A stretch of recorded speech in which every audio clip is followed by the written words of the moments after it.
vous retrouve dans une vidéo dédiée à Pétain et les Juifs, ou comment le régime de Vichy a participé à l'extermination des Juifs d'Europe. Pétain, lorsqu'il demande l'armistice, décide très rapidement de collaborer avec le régime nazi et dès le 3 octobre 1940, il met en place un statut pour les Juifs.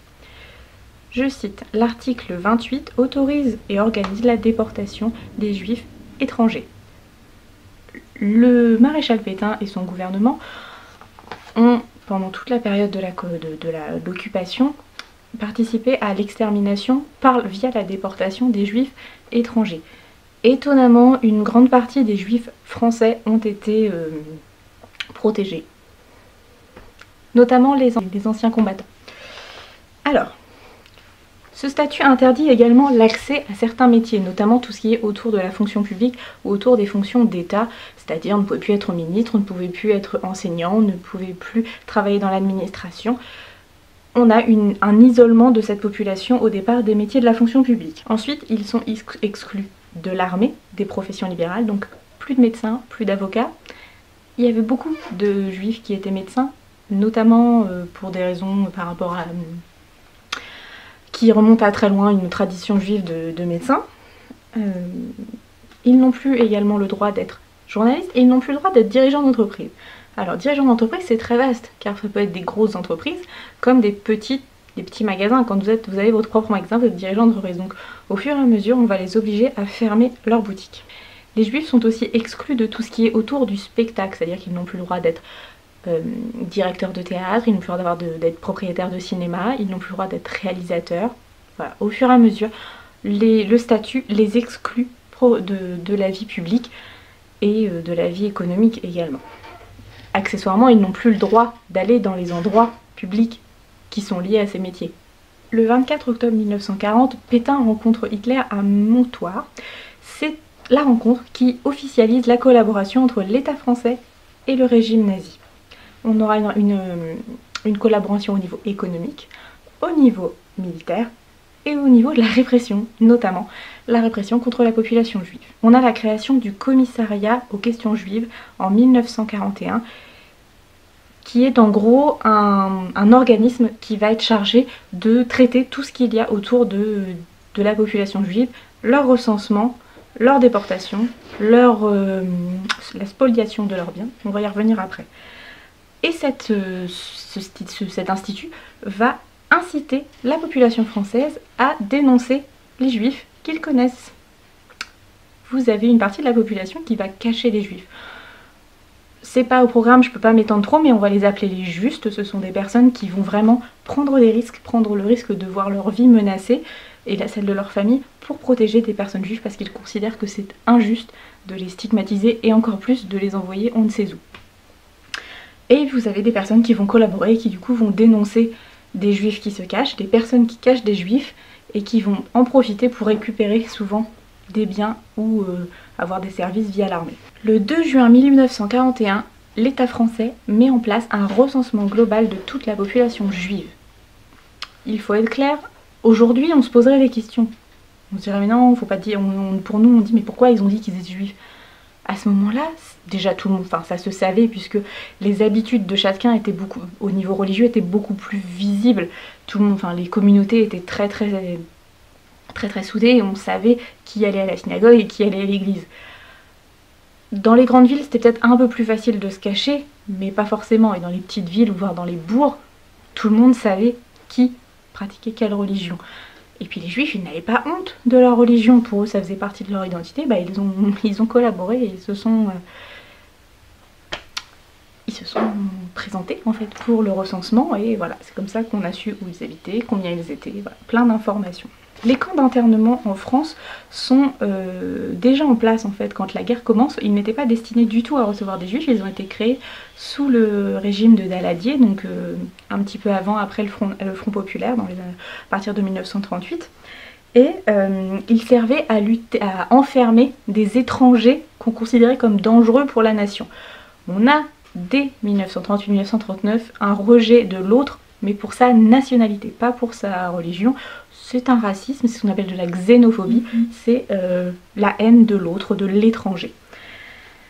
Ces camps vont donc être réutilisés pour enfermer les juifs étrangers qui vivent en France. Alors, je vous parlais tout à l'heure de spoliation des biens. Le verbe spoiler, ça veut dire accaparer, prendre les biens d'autrui. En gros, quand une famille juive est arrêtée, eh bien, l'Allemagne ou l'État français récupèrent leurs biens. Leur maison ne leur appartient plus et généralement on va les revendre à des riches collaborateurs. Voilà. C'est comme ça qu'il y a beaucoup de familles qui se sont enrichies. Donc on va prendre leurs biens, leurs entreprises et leurs œuvres d'art. Vous avez énormément d'œuvres d'art qui encore aujourd'hui appartiennent à des familles qui ont hérité de ça alors que ça a été pris pendant la guerre. Il y a une association au niveau mondial qui se charge d'essayer de redistribuer les biens artistiques qui ont été confisqués aux descendants des juifs qui ont été spoliés. L'objectif des Allemands, c'est avant tout de réduire l'influence des juifs dans l'économie mondiale. Qu'en gros, tout ce qui provient de populations juives disparaisse, que ça n'ait plus d'incidence sur la vie mondiale et sur l'économie des différents pays. Le 2 juin 1941, le régime de Vichy proclame un second statut pour les juifs qui va élargir la notion de être juif. C'est-à-dire qu'à partir de maintenant, donc à partir du 2 juin 1941, alors, est considéré comme juif celui dont les grands-parents étaient juifs. C'est-à-dire qu'on remonte un cran au-dessus. C'est une façon d'élargir, d'élargir les personnes visées.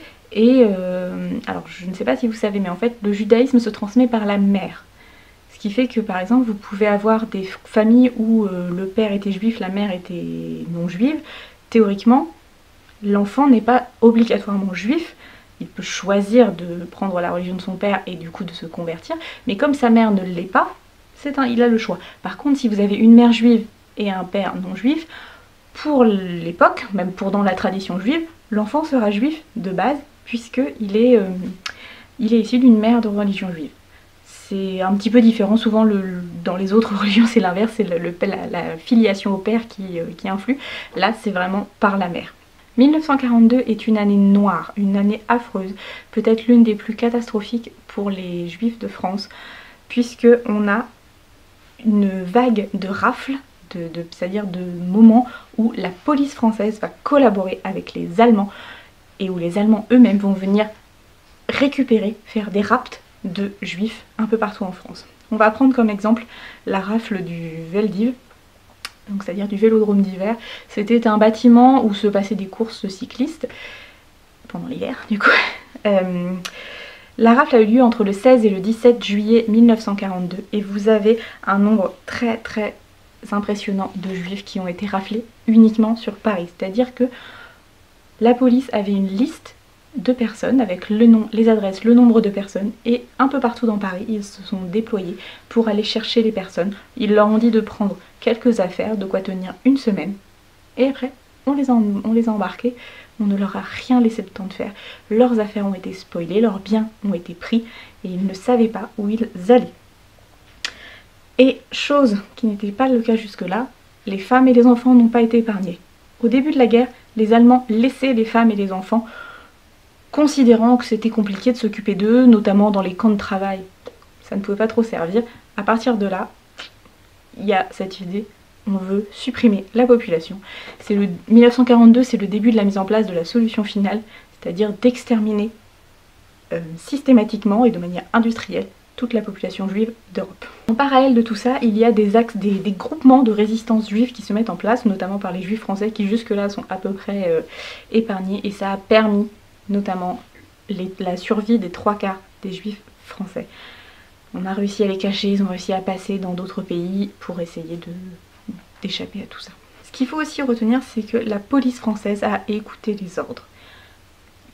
On se dit, nous, depuis notre petit fauteuil devant notre écran, que mais pourquoi est-ce qu'ils n'ont pas résisté, pourquoi ils ont dit non, c'est pas bien.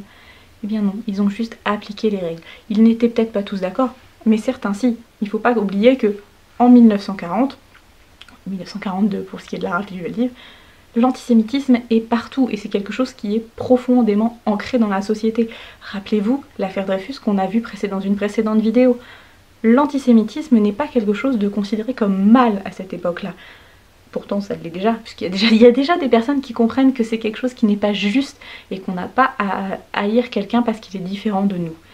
La police française a été fortement critiquée pour cette collaboration avec l'ennemi, parce qu'ils auraient pu dire non, on ne participe pas, ils auraient pu rester en retrait. Ils ne l'ont pas fait. Après, c'est facile à dire quand on n'est pas derrière, quand on n'est pas à la place de la personne. Il était impossible de dire comment on aurait réagi, nous, dans cette situation-là. C'est facile de dire oui, moi j'aurais été résistant, j'aurais fait ci, j'aurais fait ça. Non. Quand on a peur, quand on a une famille, quand on veut nous survivre, c'est parfois compliqué.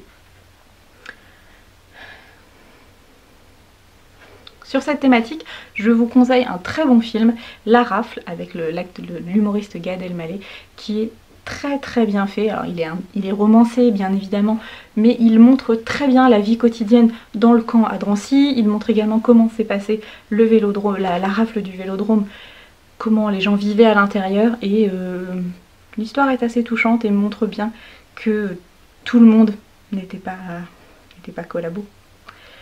Voilà, c'était une petite vidéo très courte sur Vichy et les Juifs. Je vous mettrai des exercices par mail que vous me renverrez.